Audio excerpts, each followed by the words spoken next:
Почитувани граѓани, почитувани медиуми. Денеска ние како ВМРО ДПМН ќе потсетиме антикорупцијската комисија на неколку случаеви и ќе апелираме за дополнително отварање на истите случаеви и нивни истраги за се со цел да се дознае вистината и нивните разрешници.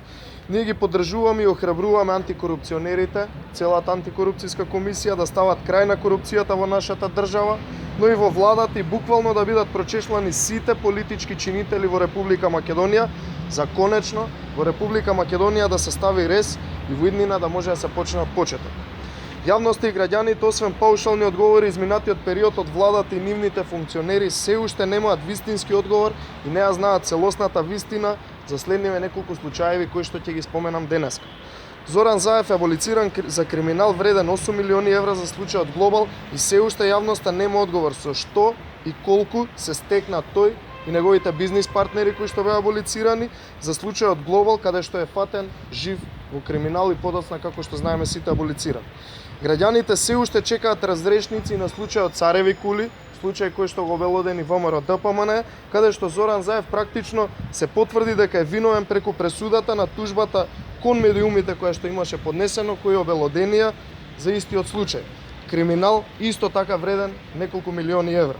Граѓаните се уште чекаат разрешница за случајот со земјиштето во старата касарна во Струмица, каде што бизнис партнерот на Зоран Заев и брат му Вице Заев, Сашо Брндевски, купува земјиште од над 18.000 квадрати за сума од околу 700.000 евра, во време кога Зоран Заев е градоначалник. И истото го продава на неговиот брат Вице Заев и фирмата Total Engineering.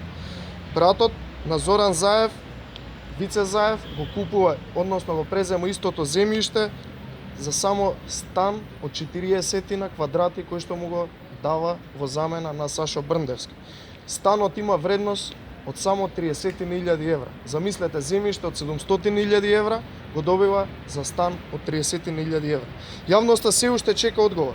Каква е врската на Вице Заев и фирмата Total Engineering во ископот во Рек Битола и со каква корист и сума на пари се стекнуваат Total Engineering и Вице Заев изминатиот период откако братот негов Зоран Заев е на власт, и тоа и со превоз и со ископ во рудникот Рек Битола. Јавноста се уште чека одговор. Дали и колку се има стекнато Зоран Заев со пари, по примерот на 1 евро за Вицето додека бил градоначалник, а и сега додека е премиер. Тоа е пример каде што целата јавност виде како функционира оваа криминогена влада на чело со Зоран Заев.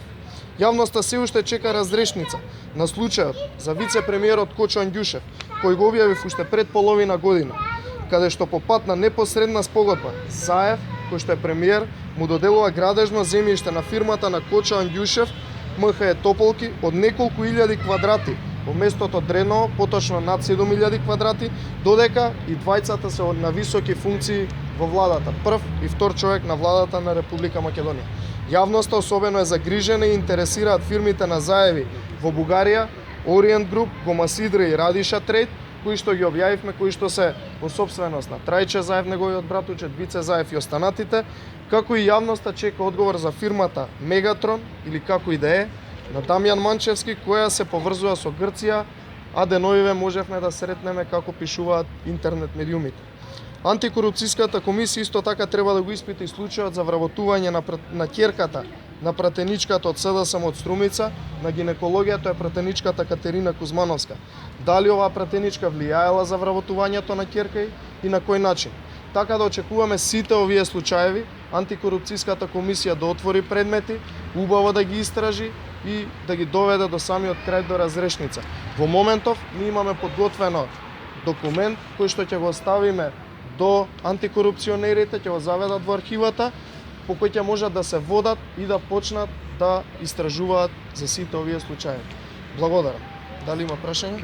Ќе побарате за секој поединечно се отвори случај? Апсолутно, секој случај овдека е засебен случај кој што мириса на сериозен криминал и за кој што има и докази дека е сериозен криминал кој што е сторен од страна на актуелните функционери на владата. Благодарам.